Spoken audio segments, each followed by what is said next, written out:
Okay, we've got people coming in. That's lovely.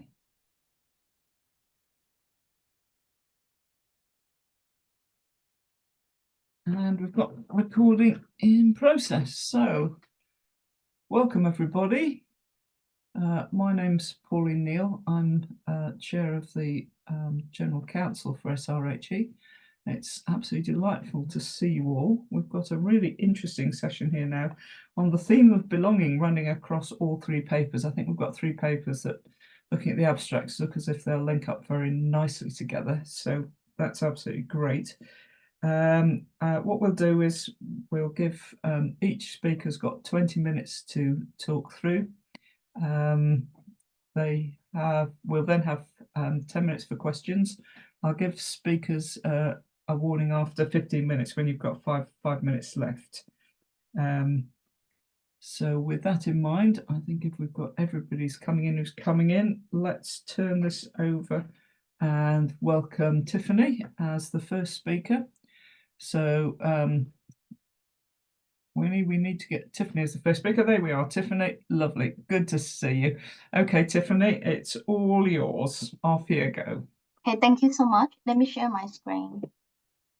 And let me know if you are able to see it, okay? Yes, that's looking really good. Thank you. Okay, fantastic. So, good morning, everyone. My name is Tiffany Chu. I am from the Center for Higher Education Research and Scholarship at Imperial. And I also have other colleagues, but unfortunately, they can't be with us today. So in this presentation, I will be sharing some key findings on this topic.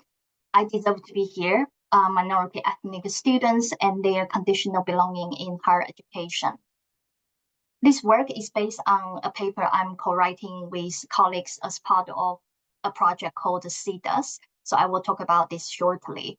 So I will provide an overview of the projects and discuss some of our analysis and pedagogical implications.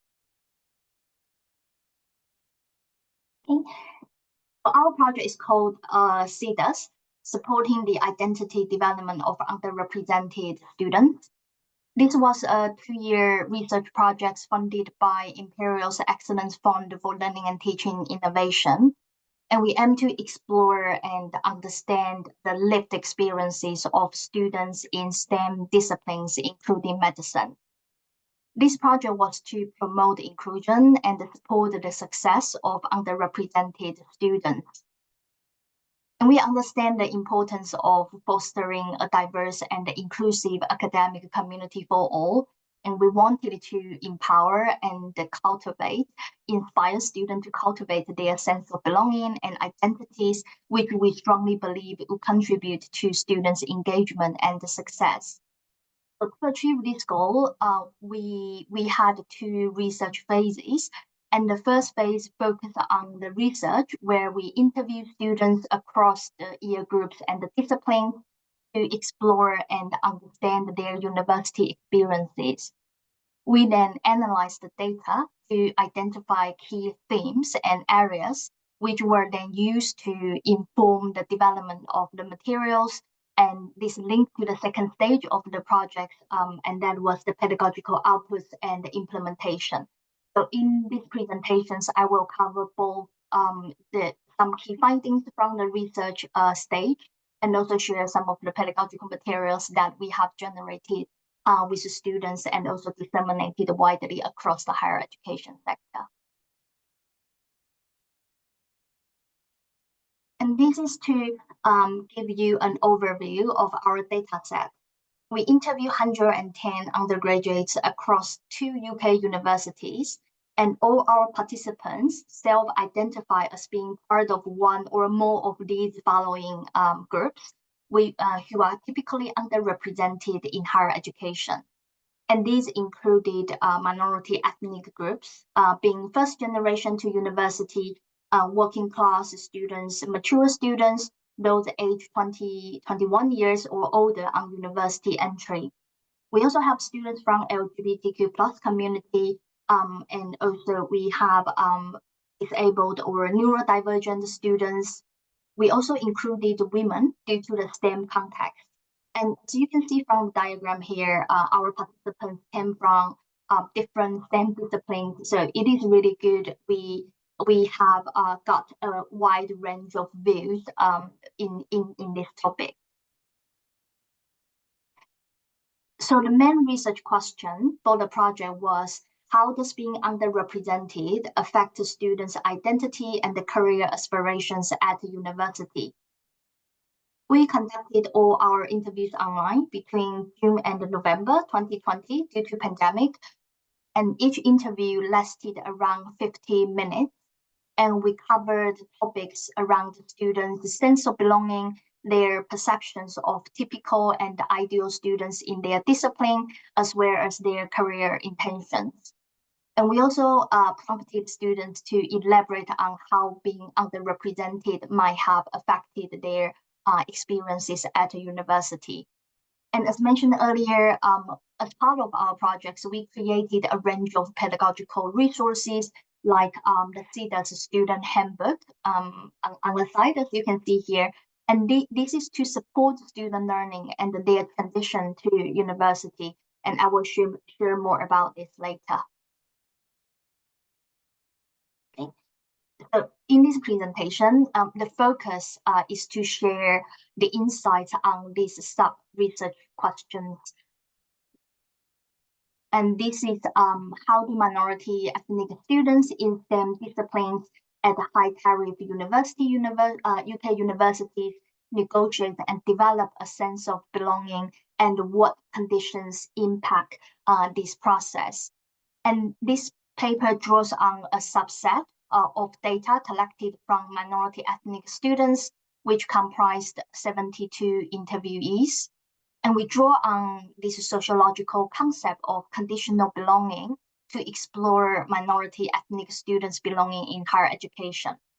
So in terms of belonging, for some students, this might be taken for granted or automatic, and perhaps also even an unconscious concept. And while for others, especially those from minority ethnic backgrounds, the belonging can be a state that needs to be constantly worked and negotiated in order to connect to others or fit in with this dominant culture and the perceived expectations of an academic community. And here we think that having to make these efforts or feeling the need to conform to the pre-existing or dominant discourses can be associated with conditional belonging. Jodevik described conditional belonging as a social liminal state in which individuals are required to demonstrate conformity to the communities they wish to join. We recognize the importance of considering how a sense of belonging can be shaped by underlying or very often unspoken conditions and expectations, such as academic standards, institutional values, and the dominant views within an academic community about who fits and who doesn't. And this concept has been a useful lens and through which we, to examine the experiences of these students. Okay. Now I will share some key findings. So when we asked students about a time when they felt like they didn't belong or fit in at university, and most students expressed that their academic performance made them feel disconnected from their academic community, and particularly if they receive lower grades than expected. And many students express imposter syndrome in response to the competitive learning environment.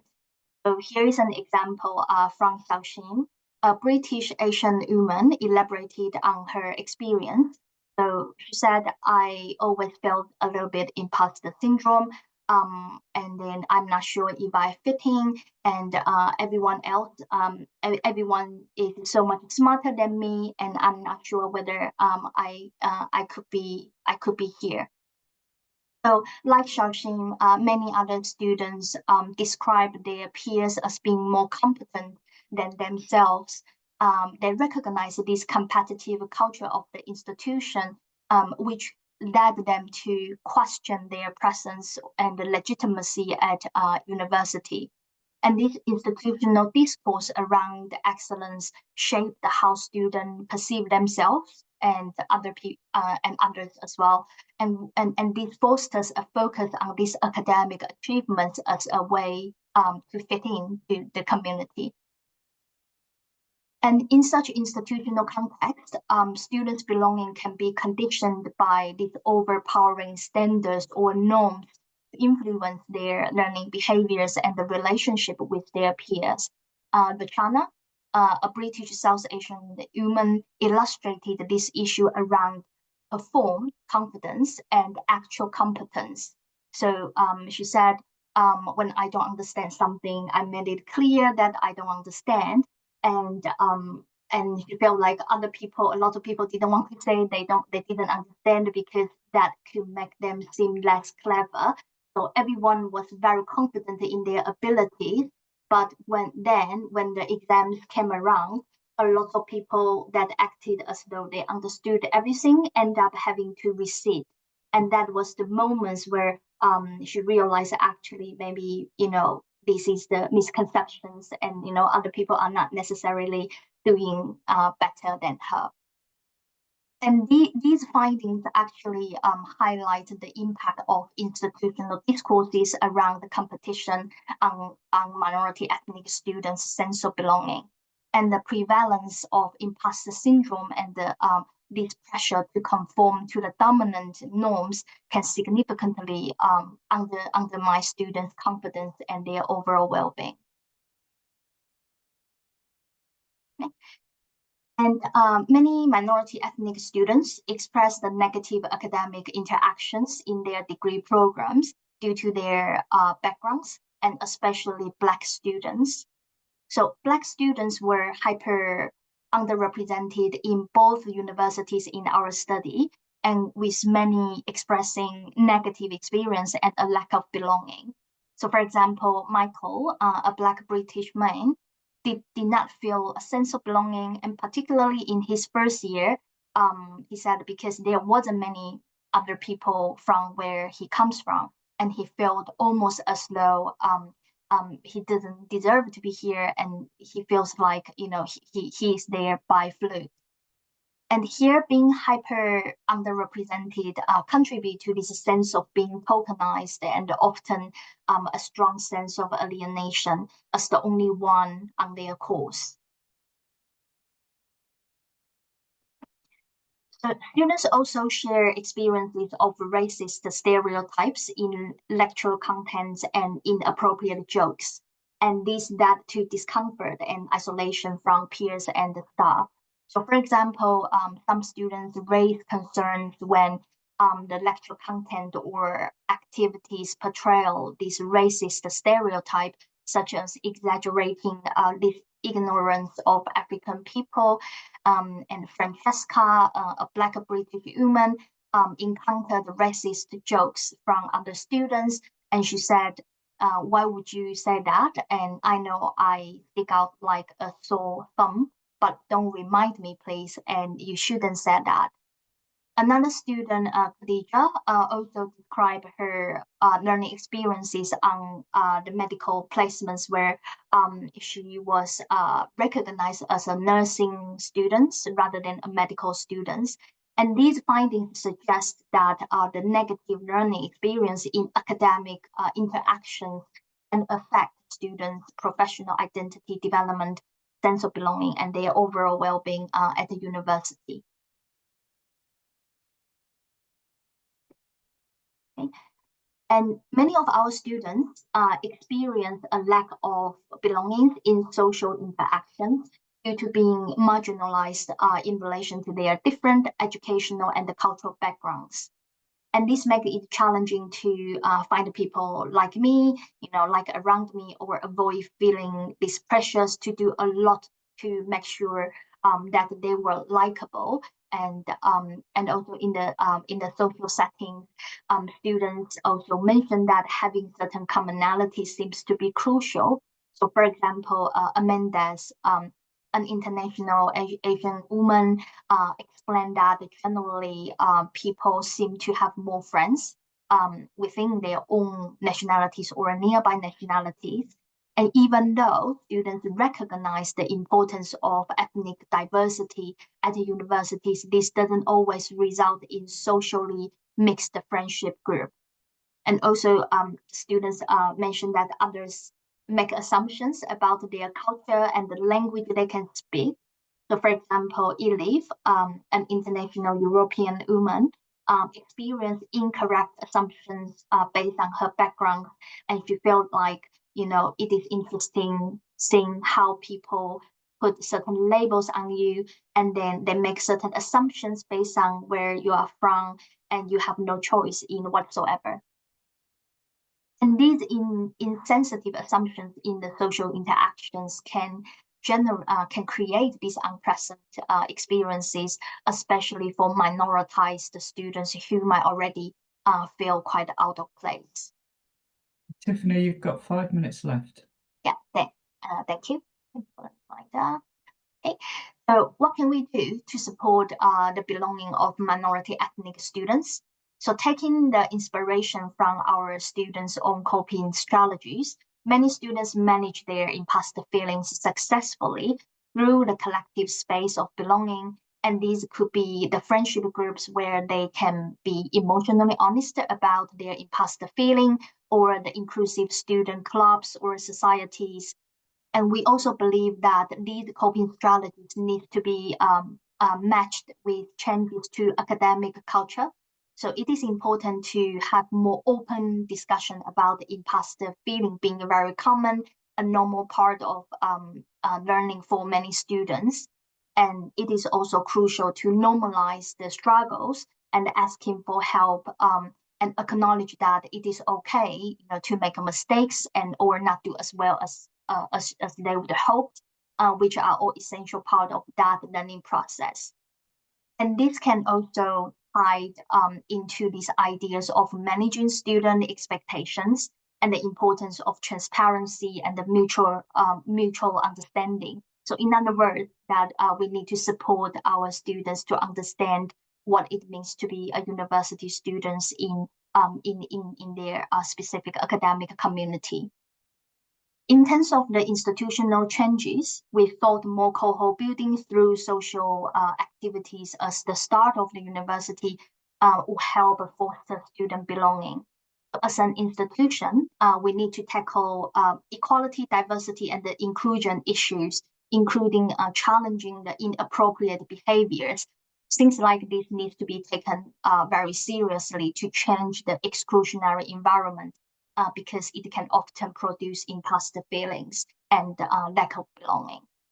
It is also important to create that environment that is inclusive and supportive for students from different backgrounds. So here I'm just gonna quickly share some of the resources. So based on the research insights, we work in partnership with students to produce materials to promote inclusion and support belonging at the university. We have illustrated the student resources. As you can see here, we have a handbook, we have the posters and a range of bookmarks, and we also create a staff guide to support the staff to use and implement these materials or distribute these materials in induction, teaching sessions, and also personal tutoring. And these materials covered social and emotional aspects of student life, such as sense of belonging, mental well-being, imposter syndrome, microaggressions, and what it means to be a university student. And so these covered the topics which are quite different from what students normally encounter in their curriculum. And we distributed the bookmarks across the campus through student accommodation, induction event, student societies, and also we have a table within the university libraries. And we also distributed the digital version of all our material via email to students. And in terms of the physical copy, so far we have distributed more than 10,000 bookmarks across universities. It's not just within Imperials, but other universities also adapted materials for their own context. And this is the poster. We put all the posters up around the campus, and the ideas behind this is that we truly believe language is powerful. So we want to make sure we want to disseminate some of the simple but powerful messages around the campus, and we want students to be able to actively talk about those and really want to highlight these issues are very common at the university, and we shouldn't shy away from discussing them. So as you can see, this is about imposter syndrome, and we have this powerful message here. I do deserve to be here, and all these materials featured with authentic students' voices. And I think that what is relatable to many of our students is not so much about it's a staff advice. It's very much about students' voices and students that offered their authentic experiences and insights as they navigate the university journey. And this is also to share with the students, actually our community is very diverse, and it is important to make sure everyone is welcome and also respected. And we have, I provided a link here. Happy to share the slides afterwards, so if you want to read more. Okay, so I suppose this is the end. So here is the project information and a list of references if you are interested to read more about our work. Thank you for listening, and I welcome any questions and comments. Tiffany, thank you very much. That's really, really interesting. Should I stop sharing my screen? Yes, that's great. And then everybody can see what's going on. It also means we can see who's on the screen. So please do raise your hand to ask a question. So Dr. Bandari, can you, I think you had your hand raised just then. Or was that just, or were you just waving? I saw you. No, so I was just looking to see if anybody's got their hands raised with a question for Tiffany. It's Renu here. My hand was just to clap for the fantastic Oh, you were clapping, sorry. Yes, that was a clap. But I heard with interest what Tiffany was sharing, and I think that is going to be in our next presentation, parts of it as well. But glad to see that, the synergies in this room are quite similar to what we are facing across the sector. So it was just a big clap. Thank you, Tiffany. Okay. Thanks for that. Yes, indeed. I mean, really good to see such a big sample size of interviewees for this project. I mean, that's really impressive. Was it difficult to find these people, or do you think there was a real issue in getting that representative sample across campus? Yeah, I think that's a very good question. I think we are very fortunate to have a lot of students, to participate in the projects. And I suppose that is partly from we got the fundings. So which means all the students will get incentives, so they will get the vouchers to appreciate their time to participate in the projects. And also we have, given my role at Imperial, I work in the Center for Higher Education Research and Scholarship, and also part of this educational development unit. So I have a lot of access to staff members and connections, and through the education office in different faculties, they send the emails to all students. I mean, whoever, and because we are not kind of collecting the information about, who are minority ethnic students, who are not, but we want to be more inclusive, because I think this is a quite, in terms of the self-identification, we want students to be able to self-identify as whether they feel that they fall under, those typical kind of, the groups who are typically underrepresented in higher education. So we want to see what, we want students to be able to self-identify themselves. And we do have a lot of students register their interest to participate. So, and the idea is that we can't interview everyone, but we kind of have this cut-off point, saying, we can't be having like hundreds and hundreds of students in our project, because that makes the project a bit unmanageable in that sense. Yeah. So we do kind of look into the representations, and also do a bit more targeted recruitment as well. Even we think, in terms of some some groups and we don't get that many students, then we specifically kind of, ask for them to participate. Yes, that's interesting, because that links into the question that SRHE Palmer's just popped into the chat, and she's asking whether you had any pushback from traditional cohorts regarding this work. And I was looking at one of your diagrams, which the one with the honeycomb, which had the different areas of underrepresented students. But if you were a white middle class student, would you be looking at that and saying, where am I in this pattern of support? Yeah. So SRHE's question really, did you get pushback from elsewhere? Yeah, so I suppose our research, the topic, the central focus is to support underrepresented student, and especially at kind of competitive elite institutions, there doesn't seem to be a lot of resource. And I suppose when we do the kind of the traditional cohort, so you see that the materials that we generated, like student handbook, the bookmarks, actually we realize a lot of the issues are quite applicable across all student cohort. So after the first stage of the data collection, so research stage, when we use the insights to inform the material development, actually we have all the student in mind. So when we disseminate the materials and bookmarks to students, we don't just focus on the underrepresented students, but actually that has been disseminated to the entire student cohort, because a lot of issues such as imposter syndrome seems to be pretty common. And also even the students coming from more like traditional cohort, they also need to navigate the university life. And part of this process is this project is to support the student transition to universities. So a lot of students do find it quite applicable, to them as well. So yeah, we didn't find a lot of pushback in this sense. Okay. I guess what you've got is a lovely set of resources there. Could you just pick 2 or 3 that you think really should be shared across all campuses across the country? What would be your top 3, say, resources? Let me see. Let me quickly share. Can I share my screen again? Yeah, just share that last screen. Yeah, let me just. I can share this again. So it was the last slide, basically, I think, or last but one. Yeah, I can share with you quickly.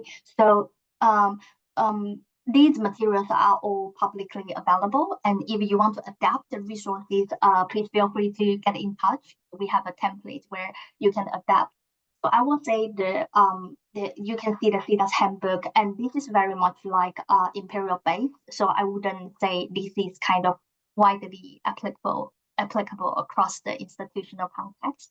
But I think the bookmarks is the places where we think, there is a lot of potential to be adapted to other institutions, and we do have a lot of examples already. So we have the PowerPoint template where it can be adapted. I think if you want to adapt the bookmarks, I think feel free to, as long as you keep the logos, because this is coming from the funded project.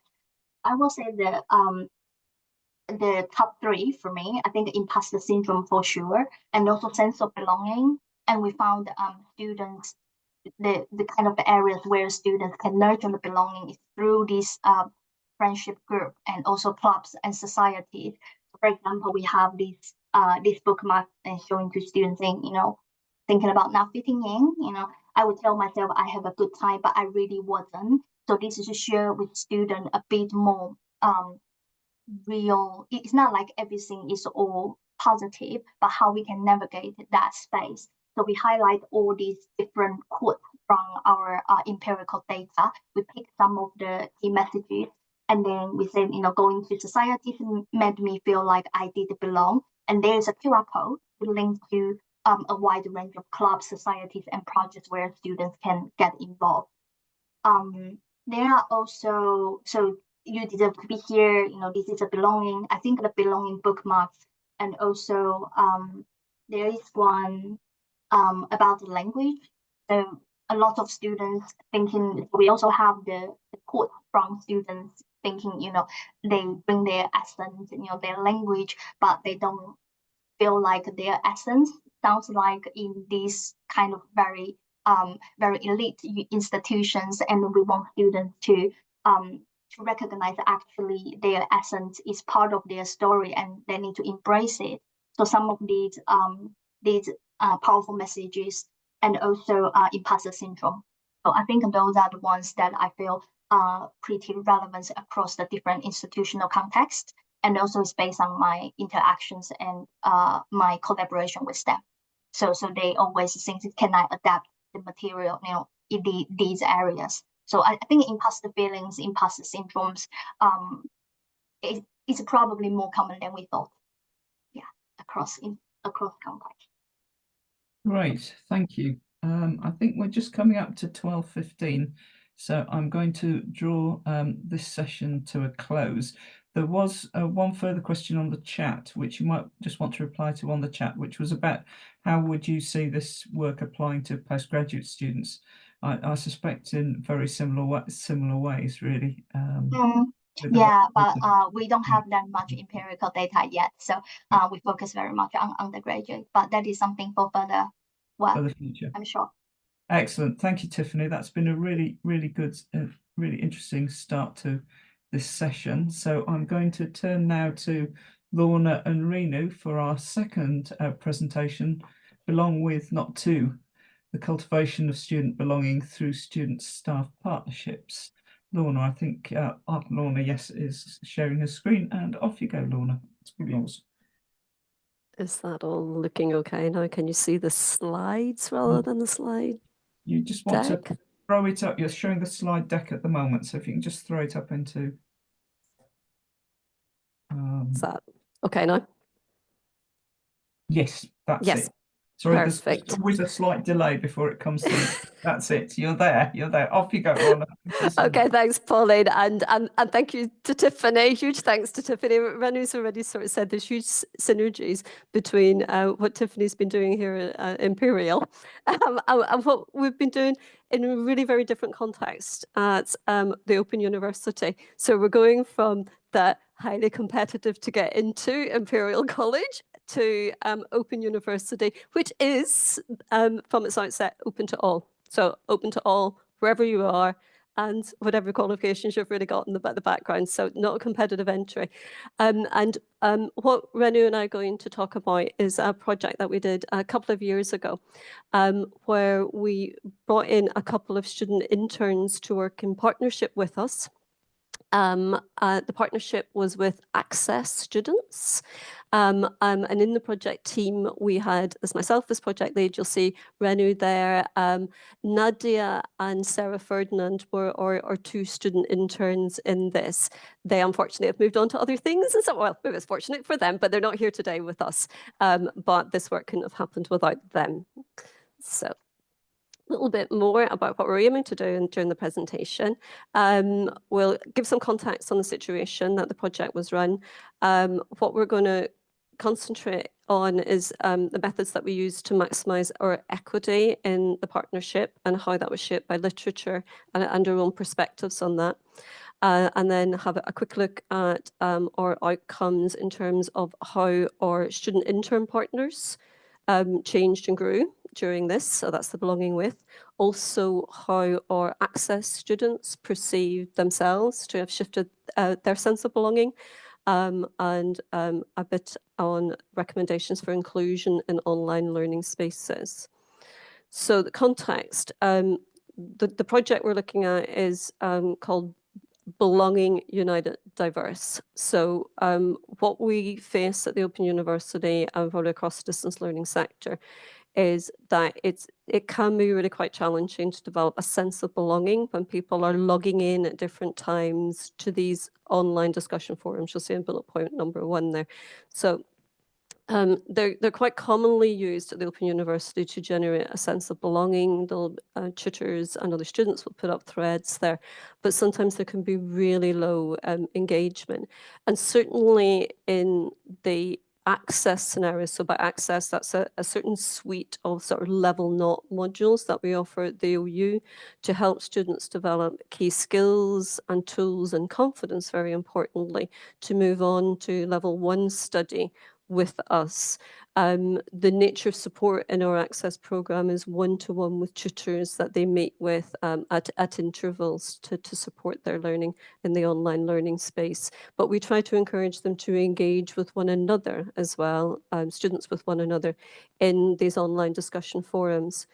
And what we know from other work, certainly within our institution and beyond, that for some students, whenever they actually look at the online discussion forum and they see the little icons, I don't know if you noticed my little icon, I'm in under my Google identity today, so it was a little Vishla thing that showed up, but we asked that it's students' actual faces that show up and their names appear in it. So for some students, they felt that their faces, their names were really rather different to the other faces and names that they saw in the online discussion forum. So they felt othered. So although these are supposed to be positive interventions, online discussion forums might actually alienate students. And within Access, which I was working in at the time and Renu continues to do, is we feel that we've got a real burden of responsibility to prepare students for that level 1 and beyond. So they should feel confident and comfortable that this is a space for them in these online discussion forums. So what we did was we got a heap of money from 2 different sources to go and appoint 2 student interns who would bring lived experience. And the lived experience that our 2 students brought in the end, the 2 that were appointed, were lived experience with autism. So Sarah supported a sibling as a carer. The sibling was autistic, and also lived experience of being racially minoritized. Their job as interns was twofold. One is they were coming in as what we term buddies in the forum. So in other words, they were going to come in and start threads, interact with the students directly within the forums. And the other thing we're going to do is they're actually going to shape our scholarship project in this area, our research project in the sense. So while we've got broad idea, obviously, of what we were going to achieve, the student partners came in and they actually framed the survey, for example, that we ran with our access students ultimately. Bullet point 2 there, it's a bit scored out because we thought we were going to do structured interviews with our student partners towards the end with the buddies. But in consultation with them, we decided that the best tack was to actually, for them to work with Renu and do a reflective blog with them. And we'll show outcome up for that in a little moment. The other data output we had from it, which was a questionnaire for access students at the end of the module, which asked the access students about how they perceive bringing in these student partners as buddies worked for them, and maybe if there's been any change in their study intentions as a result. And our student partners or interns actually shaped that questionnaire also. So what the buddies did then, they were bringing in their lived experience. They had an authentic voice in reflecting on their lived experience. They used it. We got them to reflect before they did anything with us. So I'm not sure if you hear my dog in the background. She's just decided to be really quite vocal. No, it's okay. They were never left on their own, to just sort of sink or swim. They knew that they'd got access to Renu and myself to support them in their buddy role. Whenever they acted as buddies, did a couple of intense weeks acting as buddies that were staggered a little bit, they met with Renu and myself, and we had some verbal reflection, some written reflection. The reflection was done in a way that each of the interns felt comfortable with. Very importantly, our interns were project partners. We paid them. That's what the money went to. So they got paid minimum wage for 140 hours across 20 weeks. And our career service supported us to make sure that we got the language, the advertisement and the appointment process in place. Said it's already there's 2 internal streams, so I didn't make life easy for myself there. And the students really shaped the scholarship, as I've said already. Who our interns were, Nadia brought a non-white identity is the way she described herself, and that's the language that she wants us to use here. We didn't go looking for English as a second language, but she came in as a native speaker of German with English as second language, and that was actually a real boon to the project because she brought a dimension that we weren't anticipating. She was a carer for her young children. She was currently then doing postgraduate study after an undergraduate degree with us, and she'd actually earlier experience of being an Open University intern as well. So she came in quite experienced. Sarah Ferdinand, lived experience with autism because of this carer role initially, although she changed her perspective as she worked with us. She had previous experience of studying at BRIC institutions, which she then felt that she had to leave because it wasn't a place that she felt that she did belong. And she was studying towards an undergraduate degree. This is her first ever experience of working in a team, working with tools like Microsoft Teams and all the other stuff that we use was new for Sarah. So what we anticipated for their outcomes was they were going to act as the buddies, they were going to be these project partners. And for that project partnership, we asked each intern to set their own personal objectives. So yes, we had project objectives, yes, with things that we wanted them to improve for our access students, but they were here as well because they wanted to grow in some way. So they set their personal objectives. Each of them set an employability-focused objective, but we also agreed that we would look then at how they increased their sense of belonging as they went through the project. That was an emergent thing rather than what we went out to. Okay, so how did we go about making sure that Nadia and Sarah were effective partners, that they felt empowered to work with us? And not just sit back and wait for us. There's a dog climbing up my shoulder, so you may get another little face appearing. Using Healy's sort of model of partnership, which you see over on the right, we decided that, we decided this explicitly. We actually here looked at Healy's model. We talked through how the students perceived themselves at the beginning of the project. So they agreed that they would perceive themselves as being partners within the scholarship of teaching and learning, that they were there to provide some pedagogic consultancy, and they were actually comfortable with that language. We had quite a lot of conversation around whether or not they regarded themselves as representing any particular group, and agreed that there was no expectation that they were to act as a representative, but instead that they were bringing their lived experience, which was rather more complex than ascribing a one-dimensional identity to a tick box sort of identity. Ways we addressed the power relationships were things like we made sure they had the fair payment. The project team, 6 people, but a lot of the actual meetings were one-to-one meetings between intern and myself, so that they felt more comfortable, and particularly for Sarah. There was flexibility in terms of the format and focus of the deliverable, which is a bit nerve-wracking because you usually come into a research or scholarship project with very clear deliverables, and yet we had to have some flexibility in that. And then there's some structural challenges with an academic institution because you know that you have to go through the ITREC sort of ethics puddles, and you're trying to do that at speed whenever you're changing things. Okay, so the guiding ideals over here on the right. Partnership involves reciprocity, which I find a bit hard to say, but thankfully better to enact. So a reciprocal process through which all participants have the opportunity to contribute equally, although not necessarily in the same ways. So each of us felt that we had something specific to deliver. We negotiated what the deliverables were and what the responsibilities were from one meeting to another. That included staff members as well as students. I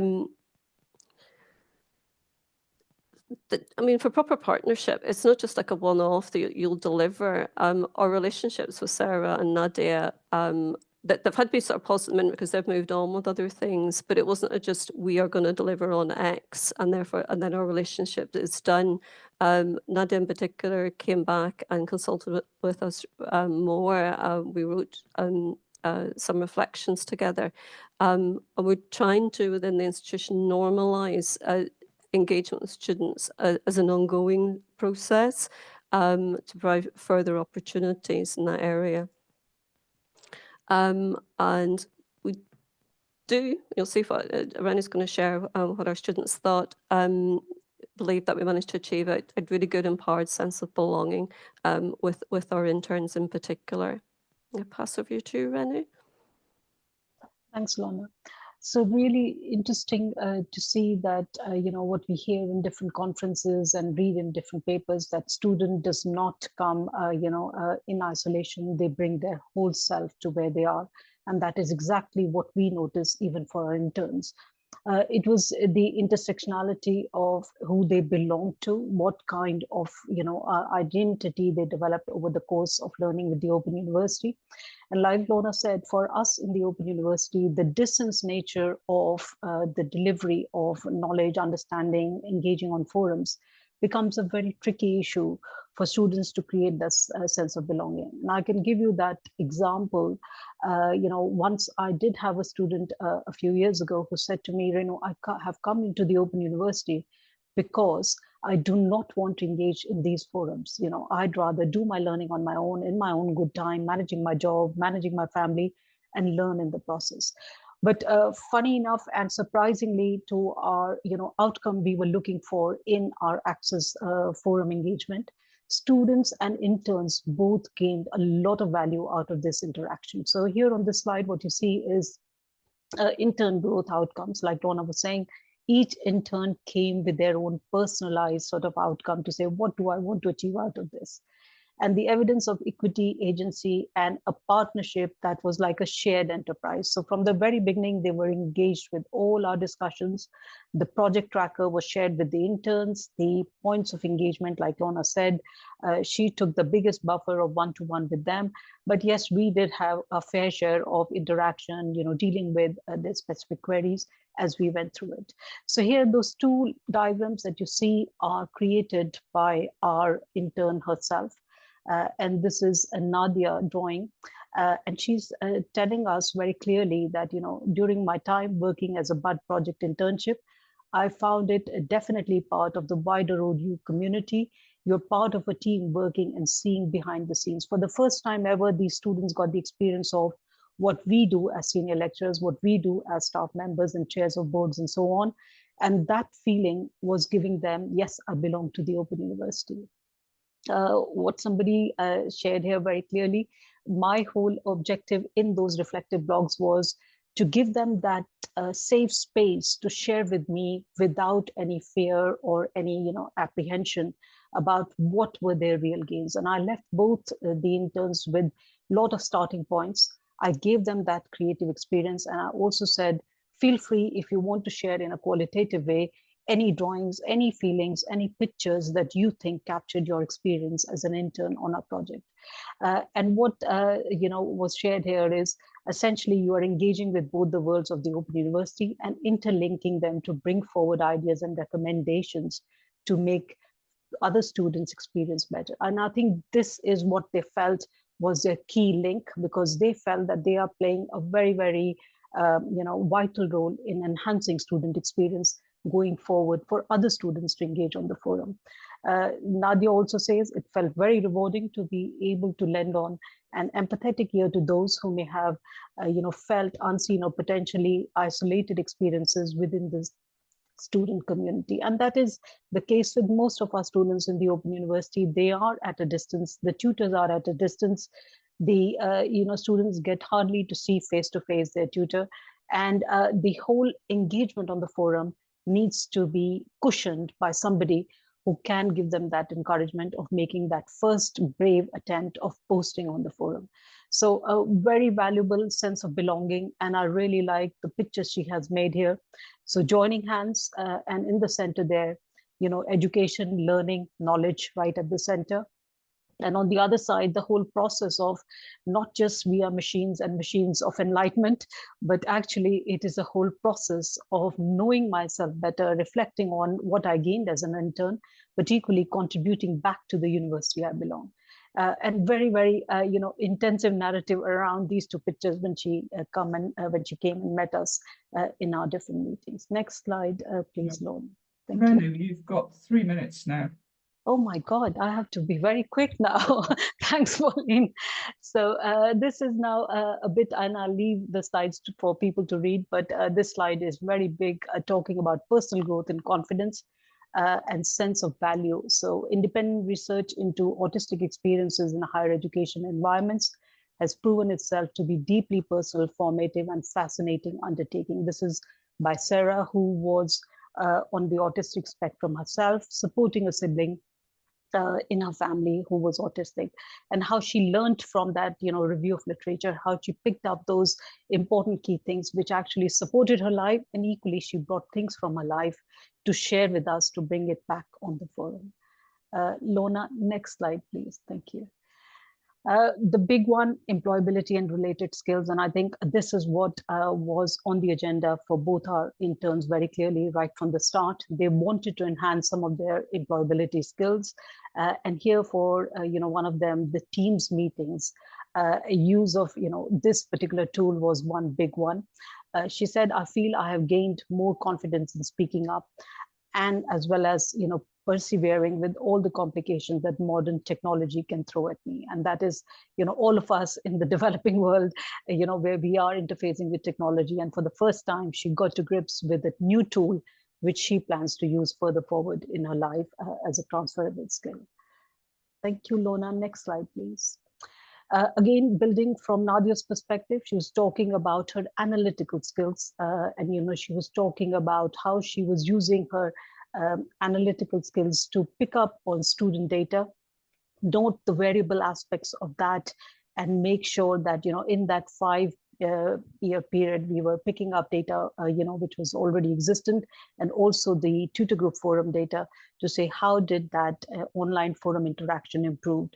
And this, for the first time, she was able to see the gap between the, BAME students and non-BAME students. And I think the question to the earlier presenter about, do non-BAME students also feel isolated?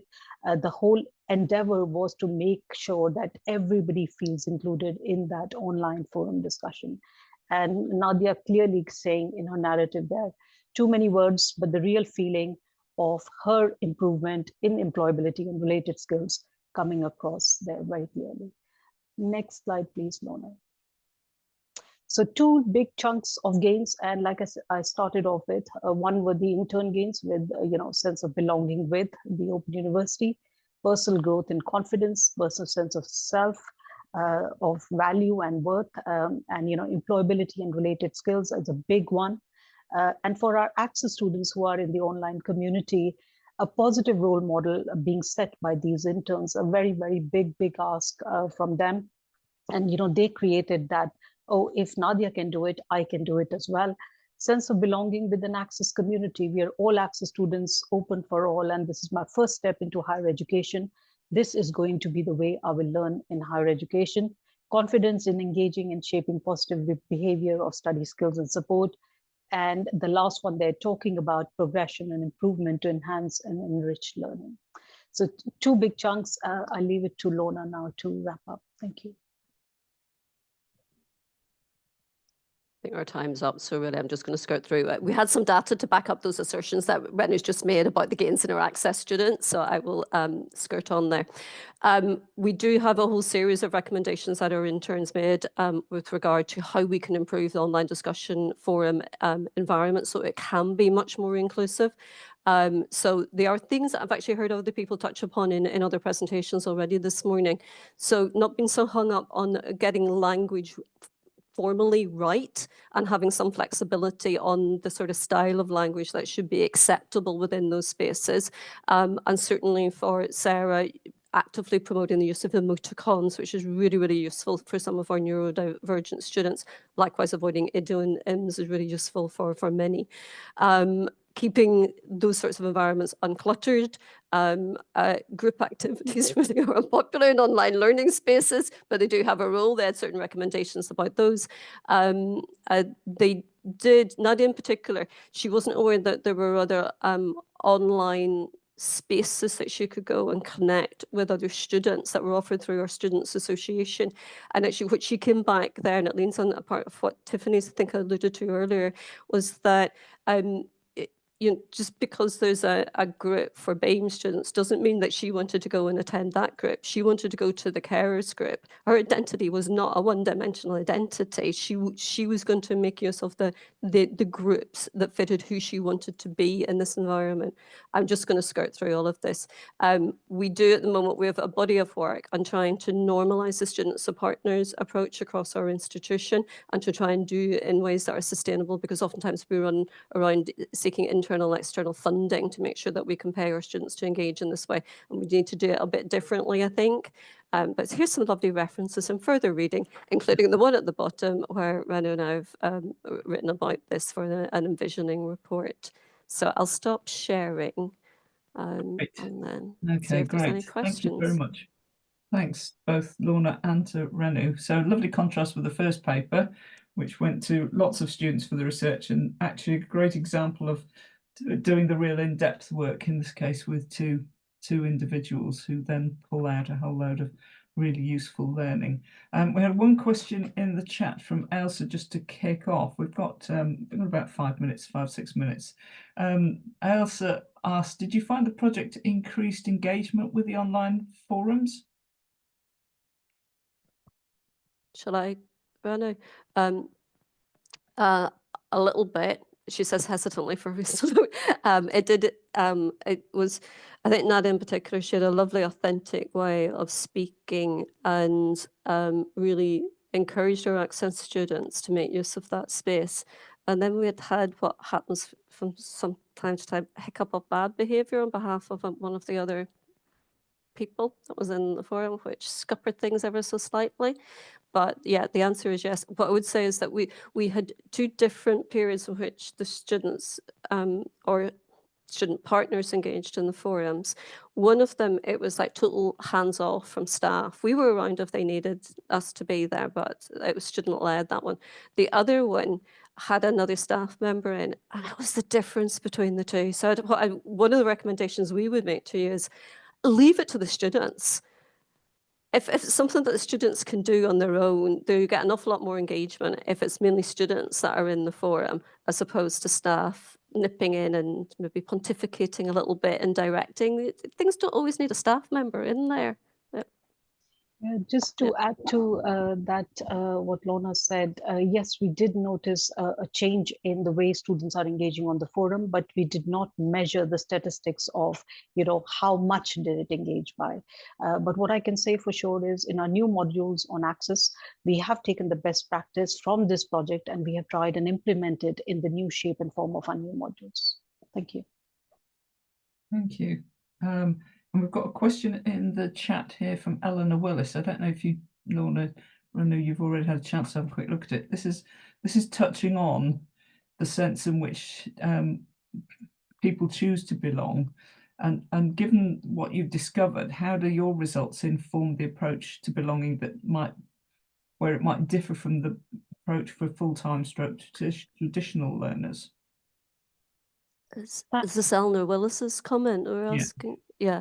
Okay. I think with Sarah, who's our student, so we described her initially, she described herself initially as a student who cared for an autistic sibling. As she went through the project, what she did was she negotiated with us that she have some time out of the project to go away and do some literature review and some other sort of scholarly activity associated with the project. So her activity, she interacted with the forums less and actually informed our recommendations more, if that makes sense. So there was a negotiated different identity for the two students, different deliverables for the two students, which meant they could frame how they wanted to belong within the project in the way that made sense to them. So Sarah's very much she changed who she perceived herself to be because she read more about the literature on autism. She actually decided that's where she fitted, and one of the positive outcomes as far as she was concerned is that she's gone off to seek a diagnosis for herself rather than purely everything. She thought she'd always put the sibling as number one because she felt the sibling had higher need, but Sarah recognised she had a much better sense of who she was. So I think there's quite a lot of literature in there that shows that belonging looks so different for different people. I'm hesitant to say what I'm about to say, and I'll say it anyway. Renu knows me, I'm a bit blunt at times. The online discussion forums that we're talking about them, I can hate them with a vengeance myself as a staff member, because I feel really uncomfortable within those spaces. I feel quite naked. I'm one of these people that I struggle seeing my name on screen on things, let alone here at the minute, you know, having my face on screen with stuff. And I think you can belong in other ways other than the prescribed ways that some neurotypicals have decided we should have as our means of engagement. I'm not sure if that, Eleanor, answers your question, but I do. It was something that I wondered with Tiffany, even what she was been talking about earlier, is that belonging doesn't look the same for all of us. It can look really, really different. And I think just to add to what Lorna is saying there, for neurodivergent students, the whole, and I've done some research on that, 2 years ago for a funded project where we picked up neurodivergent students, said, well, we are looking from your perspective about what you want. And what we've discovered there, which we have implemented further in this project, is giving them a choice, giving them a variety of choice. So the sense of belonging could be different for everybody. But for neurotypical and neurodivergent students, the choice there can determine what they can choose to be part of and what they can choose not to be part of. And in the new modules, I can say for sure for 1 or 2 students who are neurodivergent who said, I don't want to see my face or my name identified, we do have a protocol as senior lecturers to approve, sort of a non-disclosure of names coming on the forum. So student can take on an identity, which is an anonymized identity, to interact on the forum. So things like that, Elena, have been a facilitator. I would not say we have answered all the questions and we have captured the Earth and let's move to Mars. But yes, we have started a discussion, and the discussion lies in giving them the flexibility, giving them the option, and making the availability in organizations and HE sector for these students to make that choice. And I think that itself is a big enabler. So from our perspective, I think we have done that to some extent, and we follow the trend. Like Lorna said, if you are interested, do read our Envisioning Report UK, which is up there. And we are also writing a chapter in a collaborative book with some other university, bringing all this together in the big HE space. Thank you. Thank you so much. Thank you, Rennie. Thank you, Lorna. That's really good. A really interesting session and really complimentary. So I'm going to move us on now to our last speaker, who's Jenny Jones at the University of Brighton. Jenny, if you want to turn on your mic and load up your slides, that would be great. So we've got this last presentation, which is starting a couple of minutes late, Jenny, so we will carry on at the end. You'll get your full time, don't worry. I'll give you a 5 minute more. Okay, sorry, I can't see myself. Oh, we can't see you either. Right, that's it. Okay. You are. Yes, hello. Lovely, well done. Right. So welcome everybody. Thank you very much for coming to this session. I'm going to talk to you today about influences of Belong at Brighton course activities on first-year undergraduate students' transition into starting higher education, and how they navigated, structure and acted with agency to develop belonging, confidence, engagement and well-being. So just a bit of background about this research. Post-COVID, a university partnerships programme report argued the need to follow the ideas proposed by What Works. What Works is a cross-UK sector retention and success programme, and the idea of the programme was that through extended induction, students would be able to enhance their sense of belonging, engagement and confidence during transition. And this was linked to their retention and success. And the project did show that this extended induction did have a positive impact on students' experiences in this context. But post-COVID, the UPP report also recommended a greater emphasis on universities working in partnership and co-creation with students, and so that this would enable students' empowerment and ownership to a greater extent. So our Belong at Brighton induction programme comprises a student-staff partnership where student engagement academic staff leads and student engagement partners jointly work together to lead induction activities in each academic school across the university. So the staff student engagement leads in each school oversee the management of the course level induction activities, and the course staff then deliver the activities and extracurricular activities. So the project has the short-term aim of enhancing student engagement, belonging, confidence, and the longer-term objective of positively impacting on student success and retention. So Belong at Brighton includes pre-entry, welcome week, and first semester extended induction activities. And these aim to help students feel prepared, that is, confident to engage with studying their chosen course, able to connected, that's able to navigate systems, both virtual and physical learning environments, and connecting with people willing to embrace diversity, confident and empowered, so able to identify sources to enable achievement, engagement, and further opportunities, inspired, motivated and excited about their course and the coming year, and be open-minded to new possibilities, and engaged, that is, fully engaged with a wide range of opportunities, both within the course and extracurricular.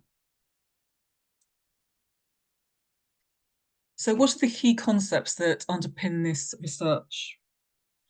Thomas argues that it is crucial for students to develop a sense of belonging during their transition into starting higher education. Starting higher education can provide opportunities for students to form connections with students and staff, and these contribute towards their sense of belonging, and this is also linked to their institutional habitus and successful transition. So Bourdieu explains that, regarding habitus, that when habitus encounters the social world of which it is the product, it finds itself as if a fish in water. It does not feel the weight of the water, and it takes the world about itself for granted. But developing a sense of belonging when starting higher education is not straightforward for all students. As Thomas argues, students may feel like a fish out of water and struggle during their transition to higher education. So, for instance, regarding mature students' experiences when starting higher education, Reid et al. Argues that the dominant discourses of the authentic student often present the first-year higher education entrant as a school leaver with little or no familial responsibilities. But as Ray, Malman and Lee discuss, mature students over the age of 21 may experience barriers to developing belonging and feel isolated. But, as Anderson and Williams argue, higher education can be a space where all students can develop confidence and navigate experiences of isolation with agency. And our research at the University of Brighton shows how students can act with agency by participating in course communities of practice in a wider university context.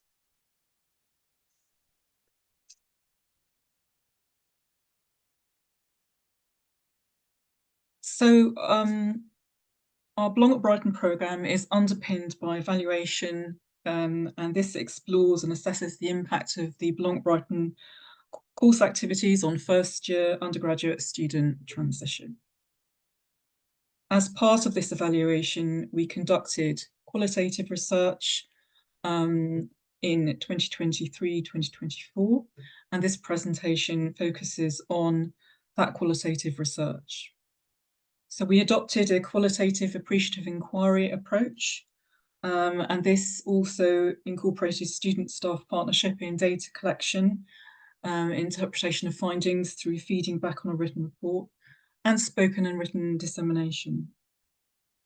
So this is also appropriate for the student-staff partnership ethos of our university, and the participatory nature of the appreciative inquiry as well.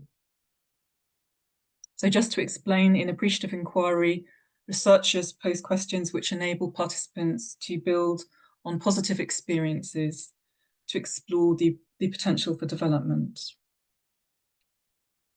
So 5 student engagement partners and I, as lead investigator, co-conducted the 1-hour interviews on Microsoft Teams. So this included 5 individual and 2 paired interviews with 9 participants across 6 different disciplines. I trained the student engagement partners in interviewing skills and co-conducted each interview with 1 or 2 student engagement partners from each academic school. So our research sample included first-year undergraduates in health science, media, social science, applied science, technology, and law from different age groups, genders, and ethnicities. So our sample is not statistically representative, but it symbolises a range of students from diverse backgrounds and their experiences in relation to the research topic. Most of the participants were mature students, and so the findings symbolise mature students' experiences of the Belong at Brighton activities. So the aims of the research were to explore first-year undergraduates' experiences of participating in Belong at Brighton course activities and how this influenced their sense of belonging, confidence, engagement, well-being, and transition into higher education, barriers that students faced, and ways in which the interventions may be enhanced. So the objectives were to gain a greater and deeper understanding of good practice institutionally and in schools across the university, and ways in which we might be able to enhance the Belong at Brighton activities in the future in order to address barriers and challenges that the students faced during the Belong at Brighton activities.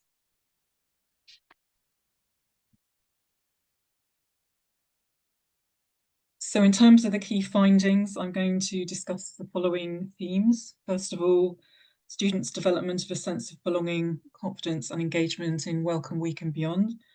Secondly, well-being. And thirdly, students' transition into starting higher education. And fourth, barriers that students experienced and participants' suggestions for enhancement.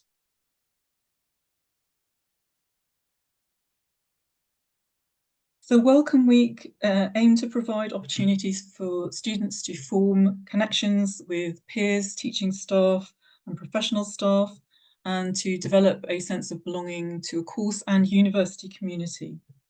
The participants described how Welcome Week provided an opportunity for students to meet in an informal environment and help them to overcome anxiety during transition. Participants also reflected on how meeting other students helped them at the time and also later on in the course, and they discussed ways in which they started to develop friendships and working relationships with peers in a way that might not have happened if their formal course had started immediately. So this theme of building working relationships over time also reflects a process of developing belonging related to students' evolving institutional habitus.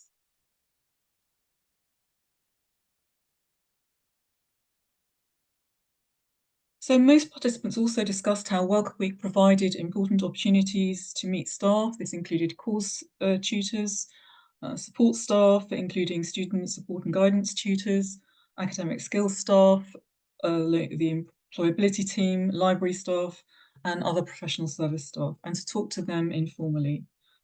Staff were often described as encouraging, friendly, welcoming, upbeat, and approachable if participants had questions, and this helped to enhance students' sense of excitement about their course ahead.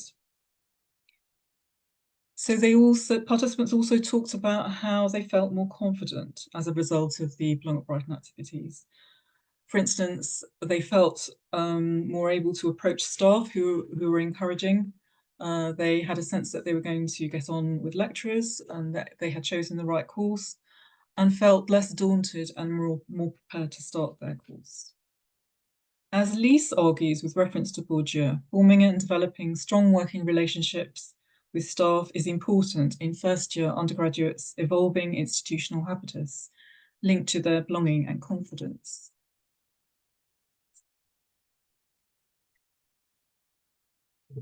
So participants also had opportunities to engage in physical and digital orientation activities, and these were described as important in helping participants to feel settled in during Welcome Week, and this also contributed to students' confidence.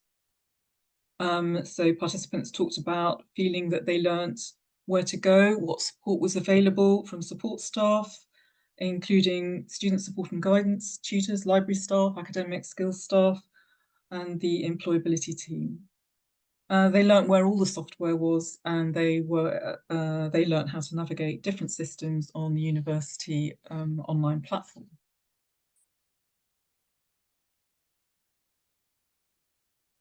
Welcome Week was very important for mature students.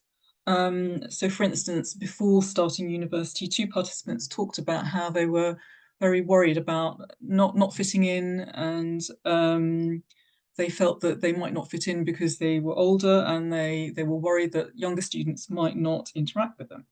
But during Welcome Week, they realised that this was not the case, and so they felt relieved. As Heaney and Benson argue, connecting with peers during induction is crucial in supporting mature students during their transition to higher education.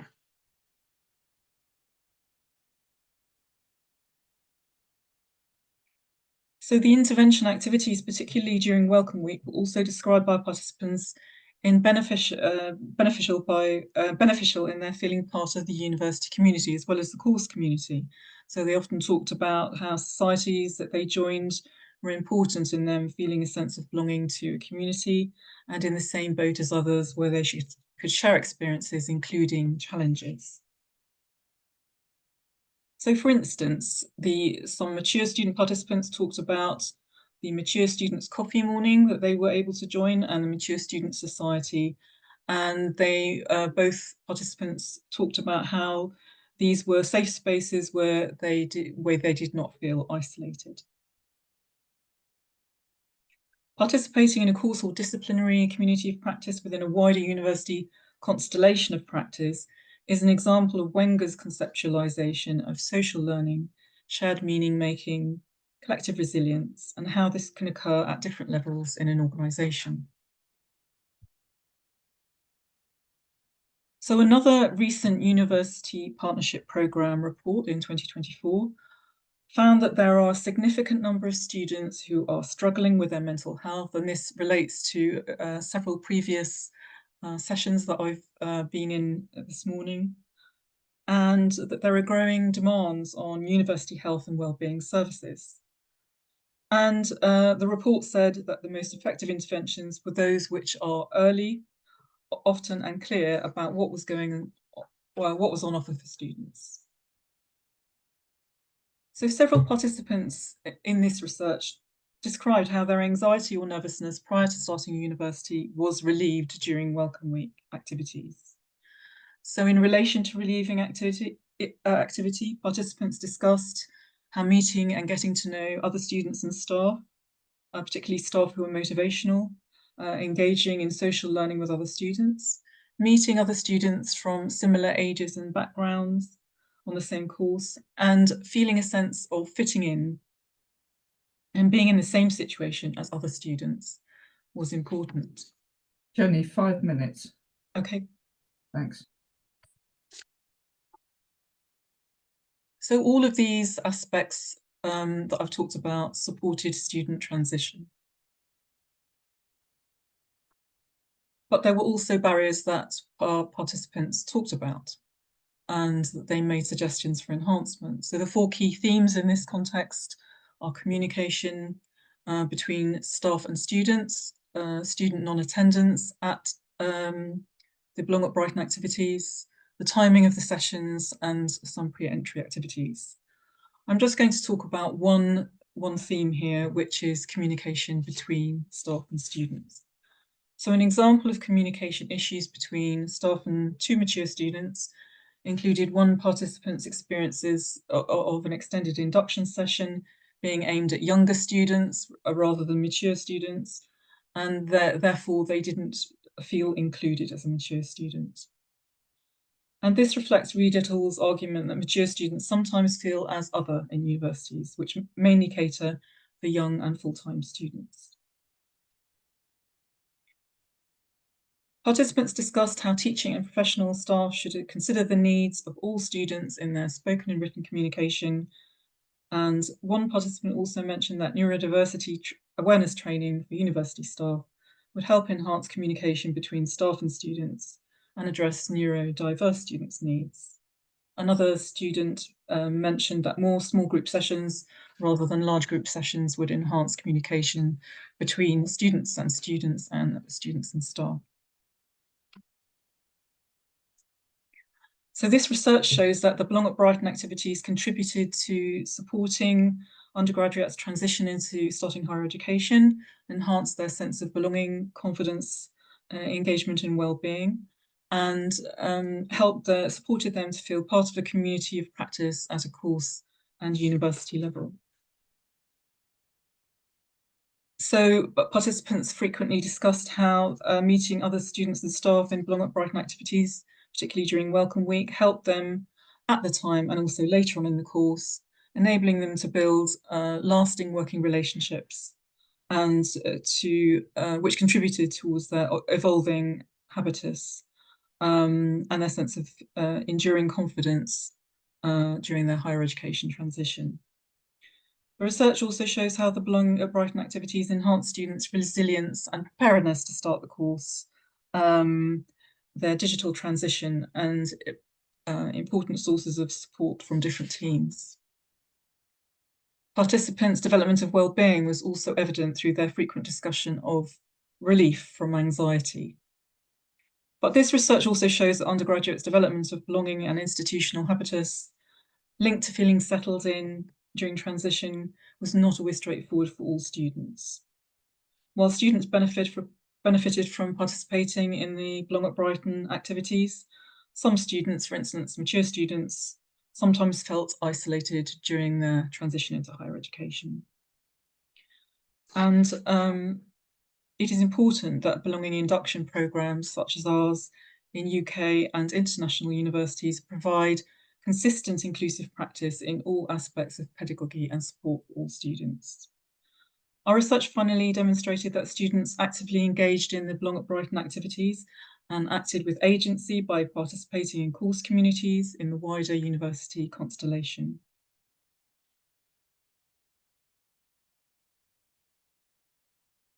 In this context, belonging induction programmes adopting a student-staff partnership approach help contribute towards undergraduates' agency, as well as their successful transition into starting university, and provide a strong building block for students' future achievement that can benefit students from all backgrounds. Thank you very much for listening to this presentation. For further details, please do feel free to email me at the following email address. I am working with Joanna McDonnell and also Abir Amir in writing an article about this, which hopefully will be published in the near future. I would like to acknowledge and say thanks to all the people that contributed to this research, including Joanna McDonnell, Director of Education and Students at University of Brighton, student engagement partners, the research participants, student engagement leads, and the evaluation and policy department. Thank you very much. Brilliant. Thank you so much, Jenny. Thank you. That's really good. If thank you. So now everybody can see everybody. So that's a third really complimentary paper, again looking at belonging and arrival at university, and very well referenced. Thank you for all the academic references you went along. That's really comprehensively good. Do we have any comments, thoughts, things that people would like to pick up from Jenny's talk? I think we've got everybody's gone very quiet. It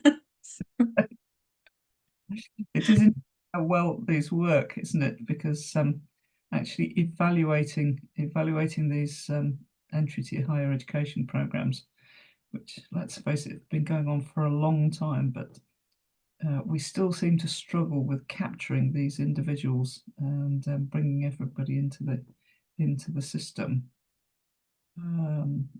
Any other points that people want to make to other speakers in this session? If nobody's got anything for Jenny, is there anything anybody else wanted to add to the comments with Lorna and Renu, or with Tiffany still here as well? No? Oh, people are wanting their lunch, I can tell. Yes. We're on that rush to lunch. And we are ahead of time now, so all good. I mean, where are you going next? What are you actually going to do next with this, Jenny? Well, as I said, we're writing an article which hopefully is going to be published soon. I believe the evaluation is continuing, although it's going to be more quantitative focused evaluation, and the evaluation and policy department are going to take care of that aspect of it. So it's going on. The Belong at Brighton this year was informed by this qualitative research, and then I think they're going to try and conduct quantitative research which will correlate the attendance at the Belong at Brighton sessions with student belonging. Yes, and to see if there is a correlation. There's an interesting point with studies like this where you maybe need to move from the cross whole university study analysis to actually pass the process down to individual departments where perhaps there are particular needs, where actually you need the engagement of staff in those departments looking after their own students to start to pick up the more nuanced research in support of their own students, rather than leaving it as a cross-university. It's a cross-university program, but actually it needs engagement from within the departments alongside. Anything else anybody else wants to say? It's another good session. Thank you, SRHE. I think I would absolutely agree with that. I'd like to award a round of applause and chocolate biscuits to all the speakers. Please feel free to go and help yourselves from your own kitchen. And yeah, virtual biscuits for everybody. Grab a quick lunch, and then we're back on at 1:30 with the individual forums. So I hope to see many of you in those later on in the afternoon, and enjoy meeting with you later during the week. Thanks ever so much, everybody. Okay. Thank you, everyone. Bye-bye.